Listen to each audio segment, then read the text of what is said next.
Hello, and welcome to another thrilling installment of the Isolated Literary Society presents Alice's Adventures in Wonderland.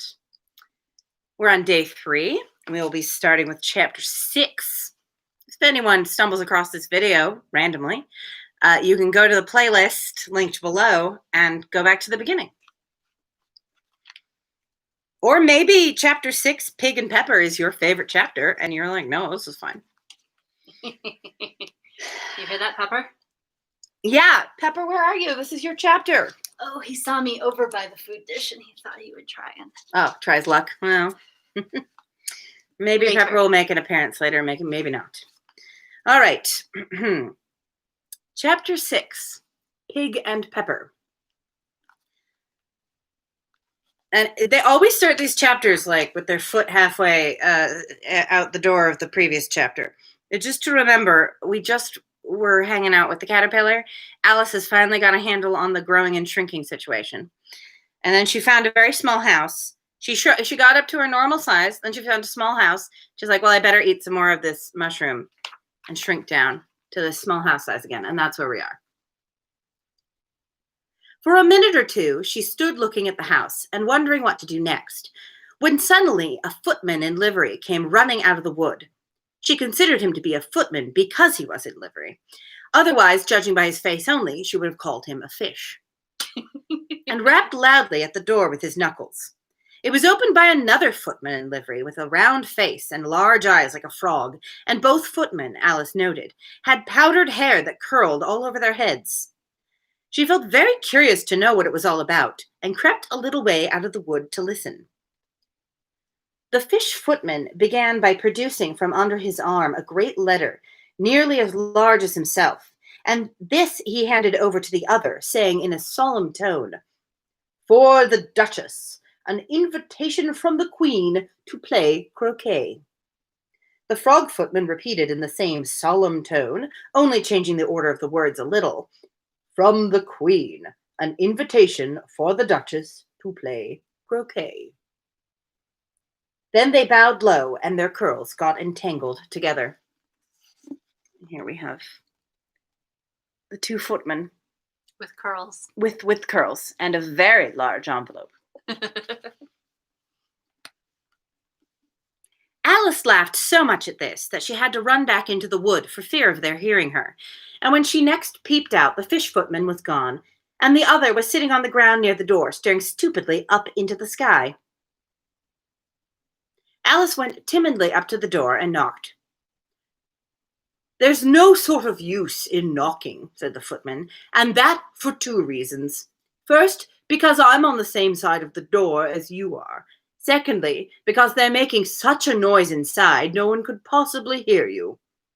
And certainly, there was a most extraordinary noise going on within, a constant howling and sneezing, and every now and then a great crash, as if a dish or kettle had been broken to pieces.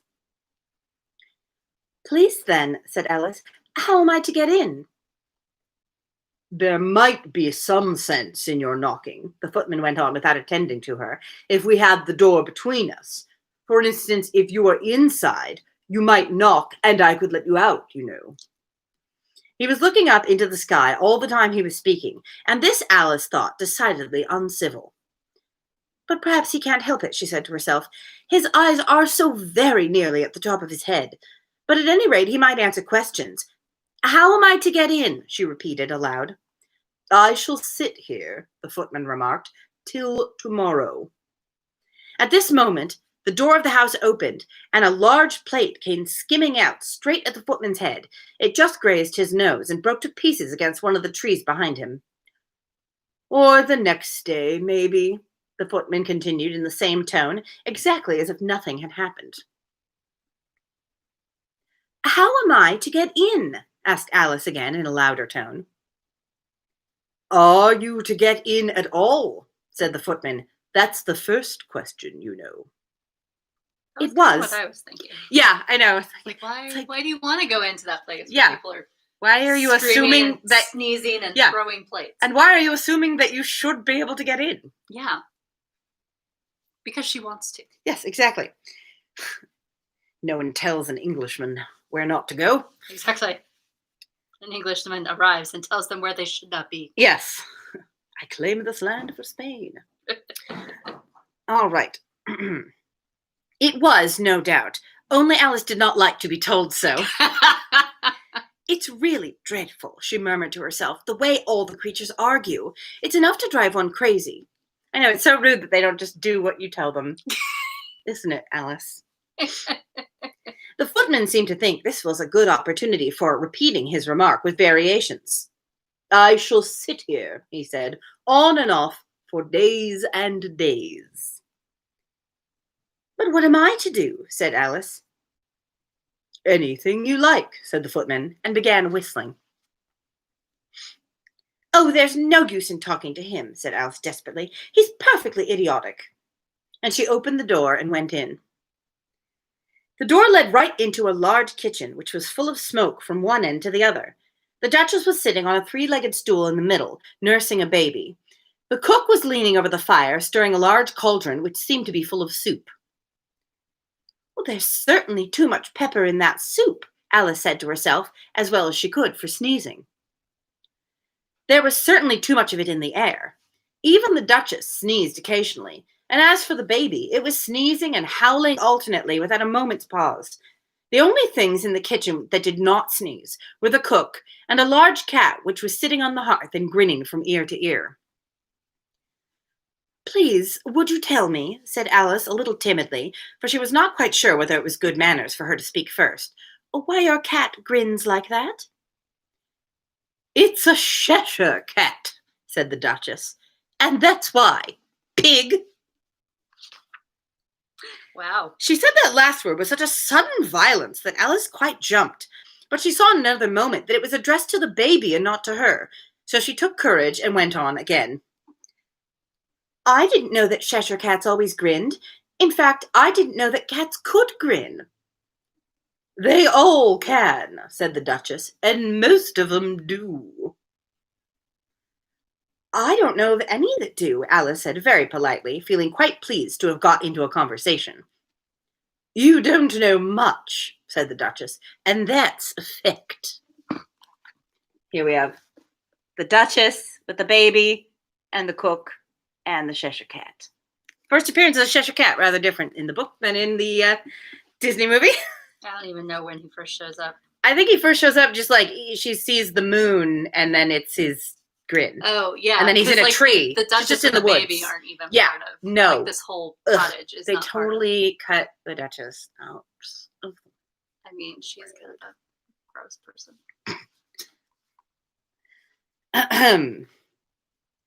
Alice did not at all like the tone of this remark, and thought it would be as well to introduce some other subjects of conversation. While she was trying to fix on one, the cook took the cauldron of soup off the fire and at once set to work throwing everything within her reach at the Duchess and the baby. The fire irons came first, then followed a shower of saucepans, plates, and dishes. The Duchess took no notice of them even when they hit her, and the baby was howling so much already that it was quite impossible to say whether the blows hurt it or not. Oh, please mind what you're doing, cried Alice, jumping up and down in an agony of terror.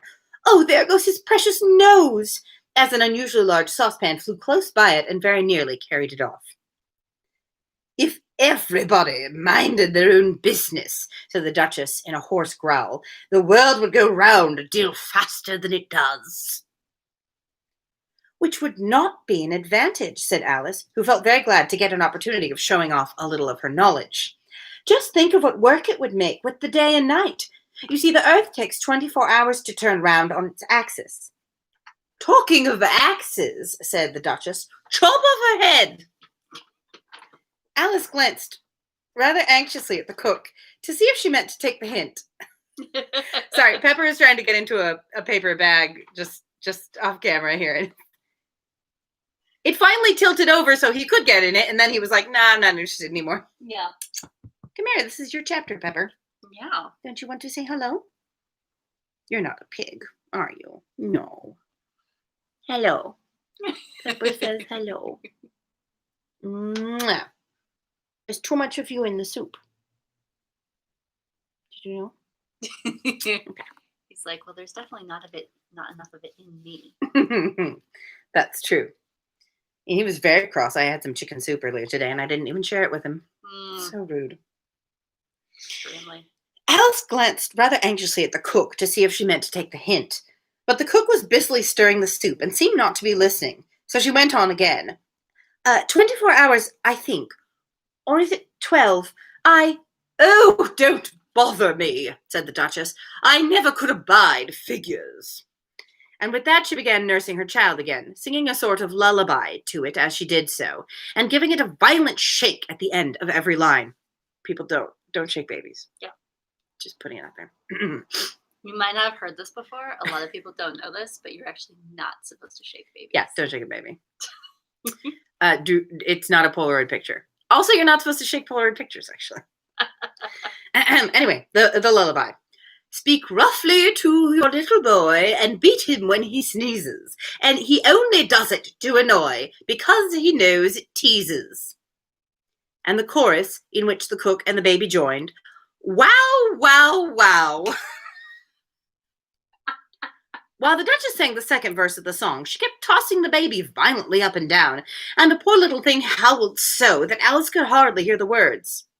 I speak severely to my boy, I beat him when he sneezes, for he can thoroughly enjoy the pepper when he pleases. And the chorus again, wow, wow, wow.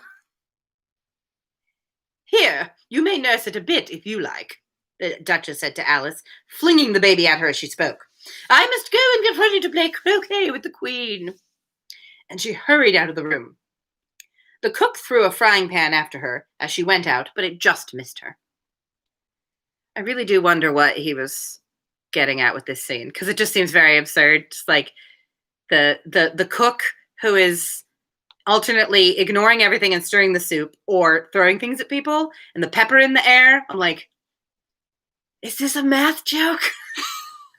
Lewis Carroll, please explain. I mean, this, of all the scenes, definitely seems not so much suggesting drug use, but suggestive of having done drugs. Well, hard to say. I have to assume that, like all the other things, it's absurd.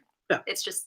Well, that's the thing, is there's something about this scene that seems especially, like, less fun absurd. Maybe that's why I'm like, oh, it's so dark. But perhaps... Is there something more going on? I hope there is. I mean, Victorian attitudes were often dark. I don't know.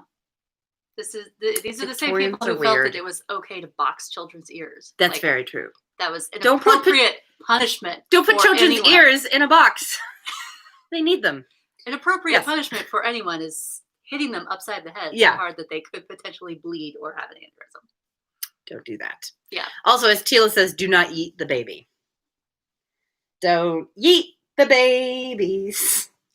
Someone should do a parody to the tune of Don't Eat the Daisies. Ah, okay. That's a song. All right. In case you didn't know. It's also the name of a Doris Day film. Ah. Now you know. Don't eat the babies or don't eat the Don't daisies? eat the daisies. Okay. So you could sing Don't Eat the Baby to the tune of that song. I don't know if it's been so long since I heard that song, I might not have sung the melody correctly, and also probably nobody watching the stream has heard that song. This is mildly obscure. Anyway. The baby. Yes, Alice caught the baby with some difficulty, as it was a queer-shaped little creature, and held out its arms and legs in all directions. Just like a starfish, thought Alice. The poor little thing was snorting like a steam engine when she caught it, and kept doubling itself up and straightening itself out again, so that altogether, for the first minute or two, it was as much as she could do to hold it. As soon as she had made out the proper way of nursing it, which was to twist it up into a sort of knot, and then keep tight hold of its right ear and left foot, so as to prevent it undoing itself, she carried it out into the open air. If I don't take this child away with me, thought Alice, they're sure to kill it in a day or two. Wouldn't it be murder to leave it behind? She said the last words out loud, and the little thing grunted in reply. It had left off sneezing by this time. Don't grunt, said Alice. That's not at all a proper way of expressing yourself. The baby grunted again, and Alice looked very anxiously into its face to see what was the matter with it. There could be no doubt that it had a very turn-up nose, much more like a snout than a real nose. Also, its eyes were getting extremely small for a baby. Altogether, Alice did not like the look of the thing at all. But Perhaps it was only sobbing, she thought, and she looked into its eyes again to see if there were any tears. No, there were no tears. If you're going to turn into a pig, my dear, said Alice seriously, I'll have nothing more to do with you. Mind now.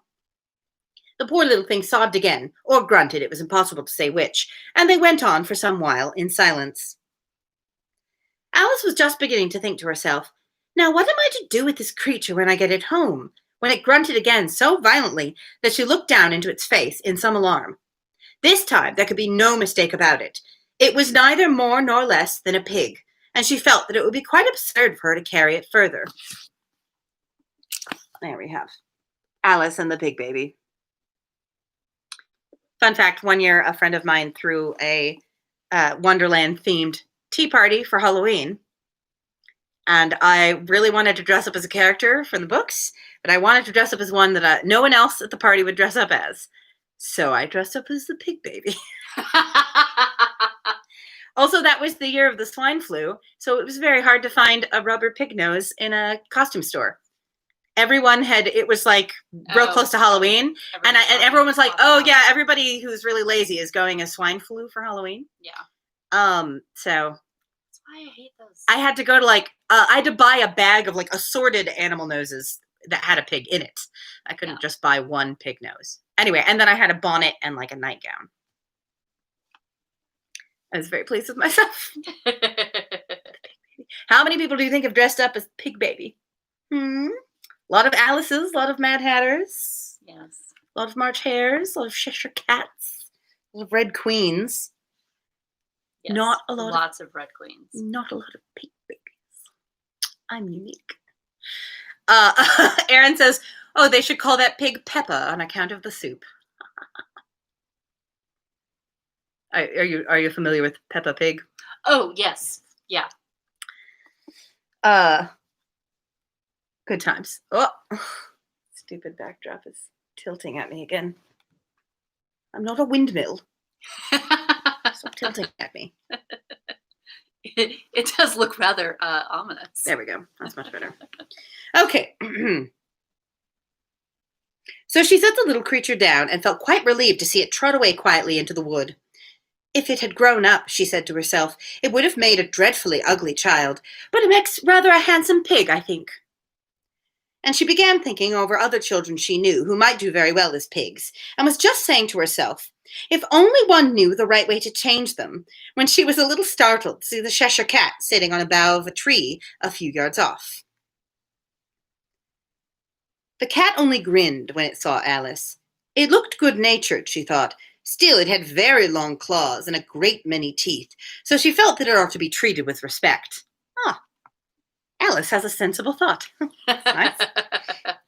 Does that sound sensible to you, Peppa? Yeah, what do you think? He's like, I think what sounds sensible is you putting chicken in my dish. We'll see. Cheshire Puss, she began rather timidly, as she did not at all know whether it would like the name. However, it only grinned a little wider. Come, it's pleased so far, thought Alice, and she went on. Would you tell me, please, which way I ought to go from here?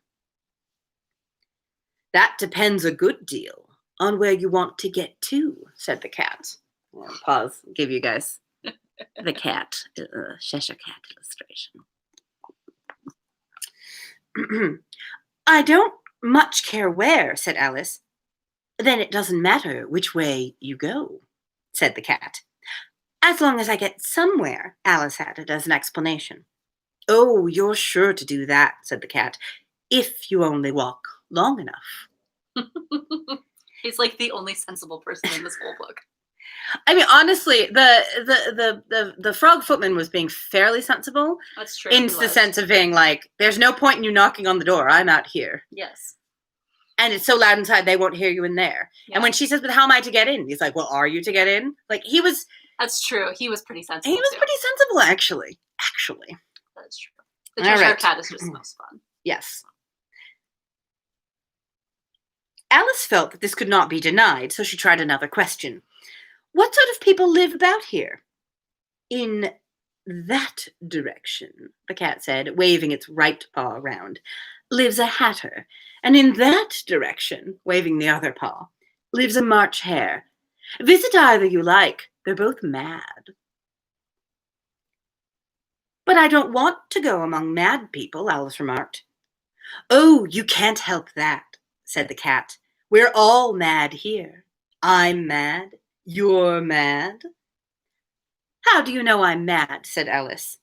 You must be, said the cat, or you wouldn't have come here. Alice didn't think that proved it at all. However, she went on. How do you know that you're mad? Just in case there are any children listening, mad also means crazy, a little bit unhinged, if you will. That's the context they're using it in, rather than angry, which is how Americans are more likely to use the word mad. Possibly, yes. I'm educating the children. The children who are no doubt watching. To begin with, said the cat, a dog's not mad. You grant that? I suppose so, said Alice. Well then, the cat went on, you see, a dog growls when it's angry and wags its tail when it's pleased. Now, I growl when I'm pleased and wag my tail when I'm angry. Therefore, I'm mad. What do you think of that assessment of cat behavior, Pepper? You growl when you're pleased and wag your tail when you're angry. I don't wag my tail for anyone. Thank you very much. Oh, he twitches it pretty good when he's upset. That is true. All right. I call it purring, not growling, said Alice. Call it what you like, said the cat. Do you play croquet with the Queen today? I should like it very much, said Alice, but I haven't been invited yet.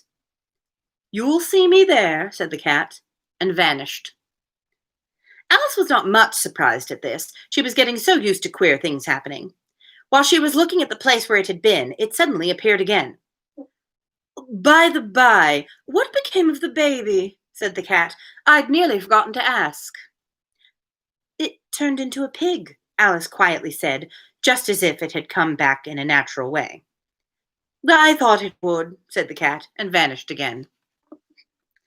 Here we have the Cheshire Cat vanishing in the trees.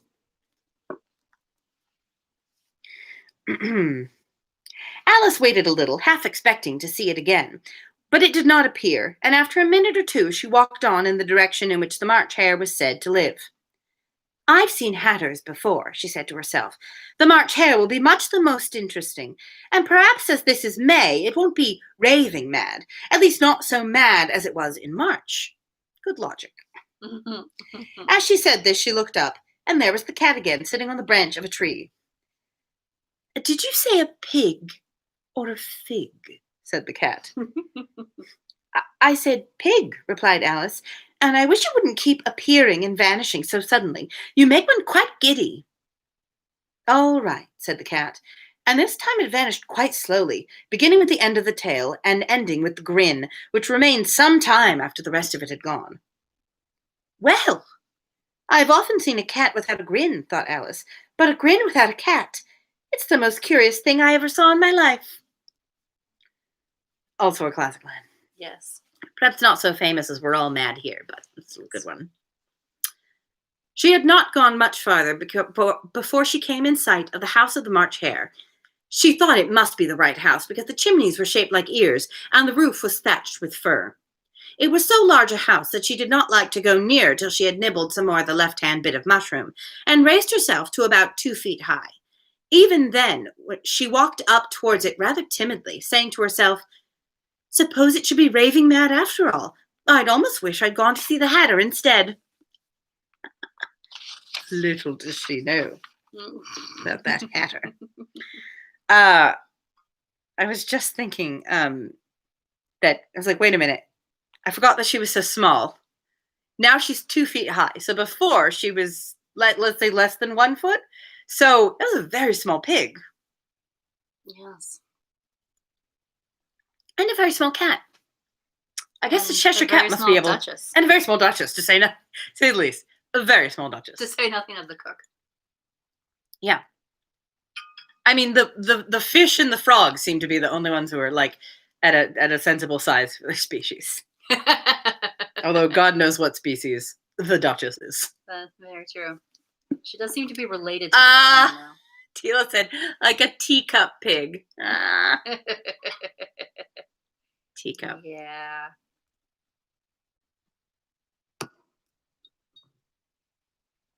It's dangerous. If I put it there, it'll fall. Okay. Chapter 7. A Mad Tea Party. We're here. The famous scene.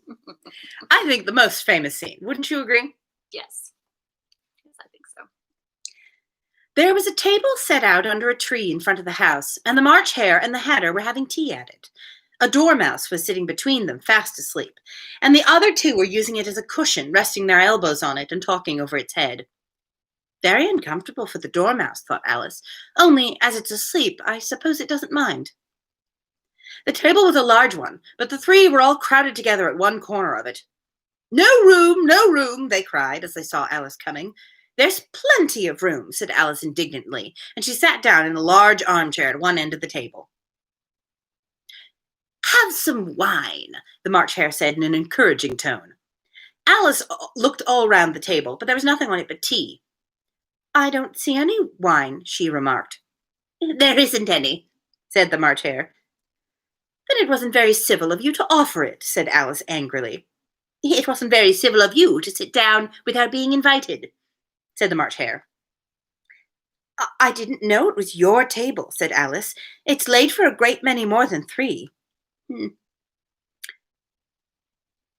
Your hair wants cutting, said the Hatter. He had been looking at Alice for some time with great curiosity, and this was his first speech.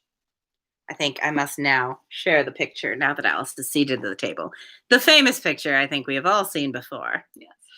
Alice looks quite upset. She does, and slightly intoxicated. She just hunched over in this giant armchair. She looks sort of slumped. Mm-hmm. Not as bad as the dormouse, though. No, poor dormouse. You should learn not to make personal remarks, Alice said with some severity. It's very rude. The Hatter opened his eyes very wide on hearing this, but all he said was, Why is a raven like a writing desk? Oh, come, we shall have some fun now, thought Alice. I'm glad they've begun asking riddles. I believe I can guess that, she said aloud. Do you mean you think you can find the answer to it? Said the March Hare. Exactly so, said Alice.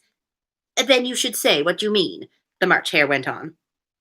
I do, Alice hastily replied. At least I mean what I say. That's the same thing, you know. Not the same thing a bit, said the Hatter. You might just as well say, I see what I eat is the same thing as I eat what I see. You might just as well say, added the March Hare, that I like what I get is the same thing as I get what I like.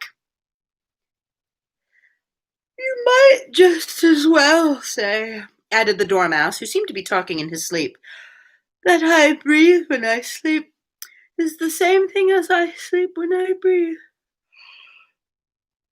It is the same thing with you, said the Hatter, and here the conversation dropped, and the party sat silent for a minute, while Alice thought over all she could remember about ravens and writing desks, which wasn't much. The Hatter was the first to break the silence. What day of the month is it? He said, turning to Alice. He had taken his watch out of his pocket and was looking at it uneasily, shaking it every now and then and holding it to its ear. Alice considered a little and then said, the 4th. 2 days wrong, sighed the Hatter. I told you butter wouldn't suit the works, he said, looking angrily at the March Hare. It was the best butter, the March Hare meekly replied. Yes, but some crumbs must have got in as well, the Hatter grumbled. You shouldn't have put it in with the bread knife. The March Hare took the watch and looked at it gloomily. Then he dipped it into his cup of tea, but he could think of nothing better to say than his first remark. It was the best butter, you know. Alice had been looking over his shoulder with some curiosity. What a funny watch, she remarked. It tells the day of the month, and it doesn't tell what o'clock it is. Why should it? Muttered the Hatter. Does your watch tell you what year it is? Oh, of course not, Alice replied very readily, but that's because it stays the same year for such a long time together. Which is just the case with mine, said the Hatter. Alice felt dreadfully puzzled. The Hatter's remark seemed to have no sort of meaning in it, and yet it was certainly English. "I don't quite understand you," she said, as politely as she could. "The Dormouse is asleep again," said the Hatter, and he poured a little hot tea upon its nose. The Dormouse shook its head impatiently and said, without opening its eyes, Of course. Just what I was going to remark myself." "Have you guessed the riddle yet?" the Hatter said, turning to Alice again. "No, I give up," Alice replied. "What's the answer?" "I haven't the slightest idea," said the Hatter. "Nor I," said the March Hare. Alice sighed wearily. "I think you might do something better with the time," she said, "than waste it by asking riddles that have no answers."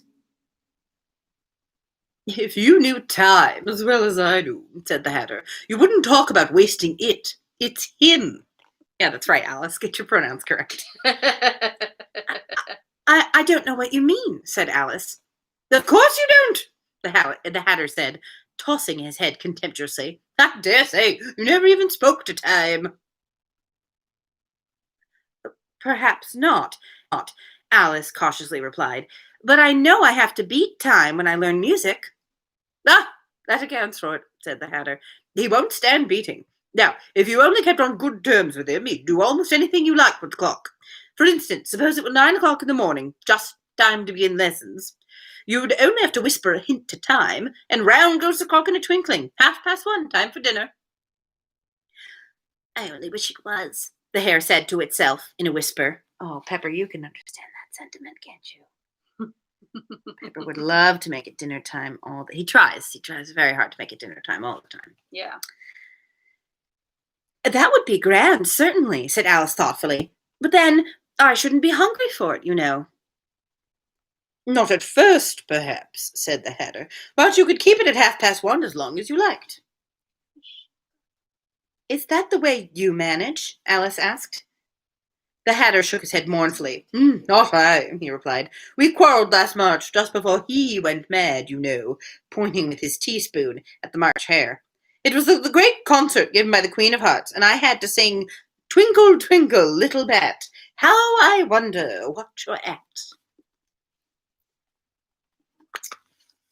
Is the Hatter holding forth. "You know the song, perhaps?" "I know something like it," said Alice. "It goes on, you know," the Hatter continued, "in this way. Up above the world you fly, like a tea tray in the sky. Twinkle, twinkle." Here the Dormouse shook itself and began singing in its sleep. "Twinkle, twinkle, twinkle, twinkle," and went on so long they had to pinch it to make it stop. "Well, I'd hardly finished the first verse," said the Hatter, when the Queen jumped up and bawled out, "He's murdering the time! Off with his head!" "How dreadfully savage!" exclaimed Alice. And ever since that, the Hatter went on in a mournful tone, "he won't do a thing I ask. It's always 6 o'clock now." A bright idea came into Alice's head. "Is that the reason so many tea things are put out here?" she asked. "Yes, that's it," said the Hatter with a sigh. "It's always tea time, and we've no time to wash the things between whiles." "Then you keep moving round, I suppose," said Alice. "Exactly so," said the Hatter. "As the things get used up." "But what happens when you come to the beginning again?" Alice ventured to ask. "Suppose we change the subject," the March Hare interrupted, yawning. "I'm getting tired of this. I vote the young lady tells us a story." "I'm afraid I don't know one," said Alice, rather alarmed at the proposal.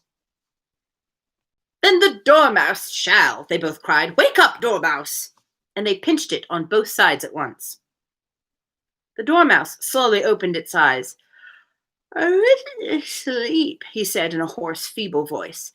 "I heard every word you fellows were saying." "Tell us a story," said the March Hare. "Oh, yes, please do," pleaded Alice.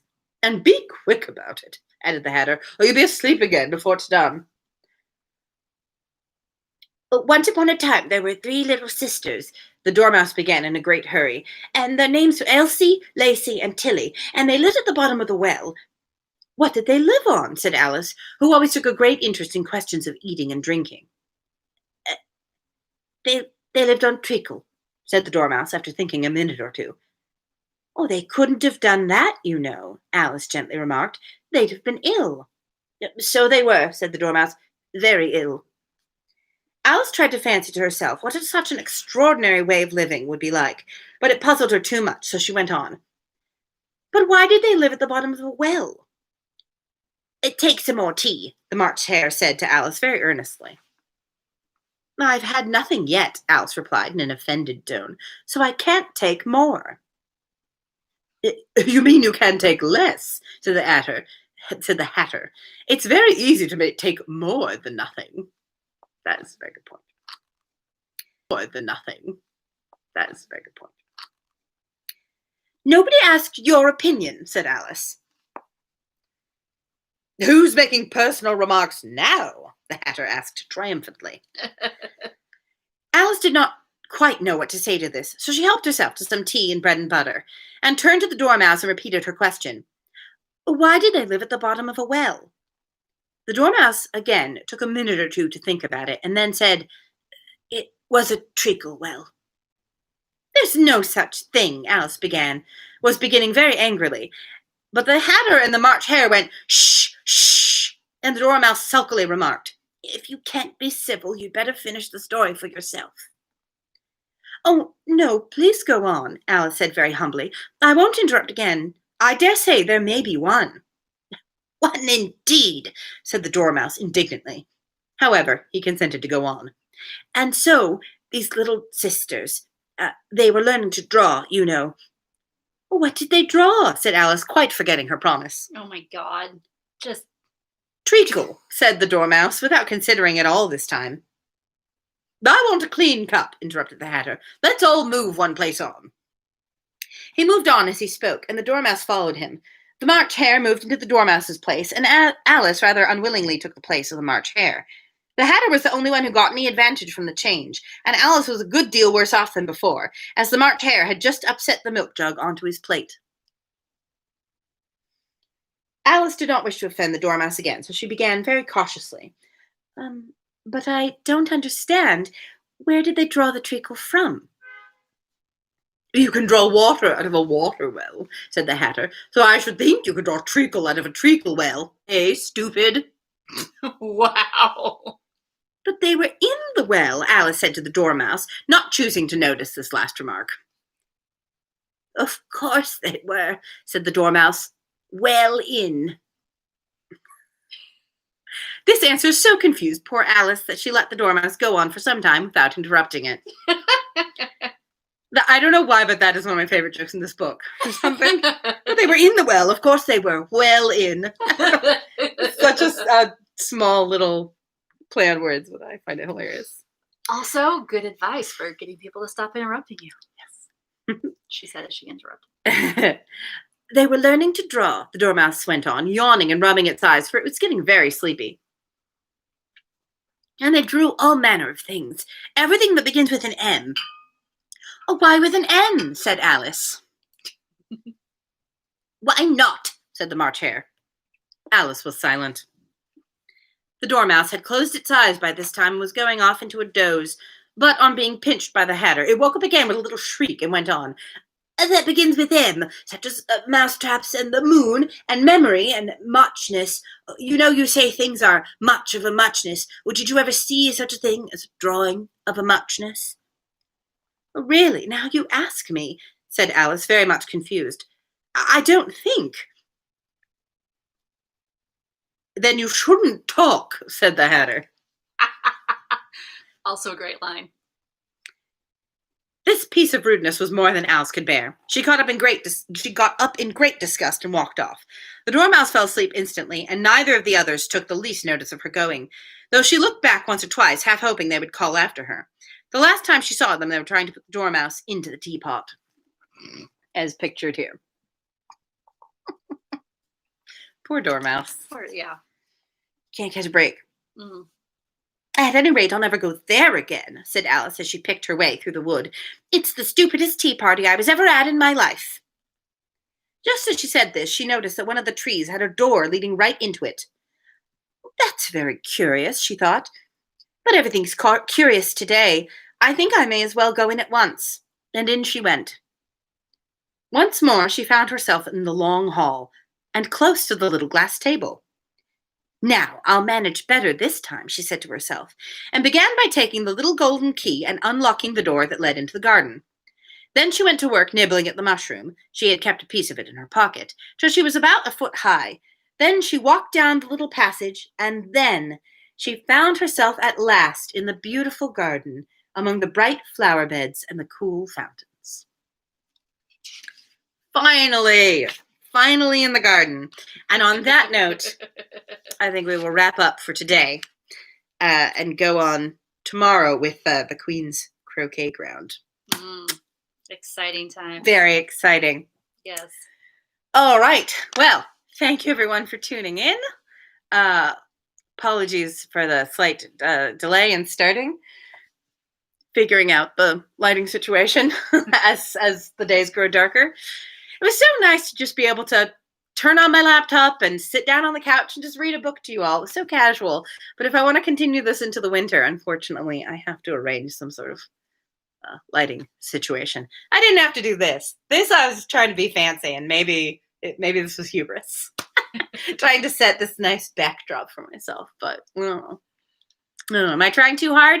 Do you appreciate the backdrop? Do you miss seeing my kitchen behind me? Let me know how you feel about it. Also, please do let me know if the lighting is good. If you think like this is a great improvement over yesterday. Are there too many shadows? I know there's a shadow right about here, and that's where the laptop is right here. Anyway. Michelle says, the backdrop is nice. More pepper? ? Okay, he is sitting just here. Yes. And he doesn't look so upset at being ever so gently like a pig baby. Yeah. Hello. Your appearance has been requested. Over there. He looks rather offended. What? But she's not speaking severely to you or beating you when you sneeze, which is good. No, I would never. It's very adorable when he sneezes, actually. I should encourage it.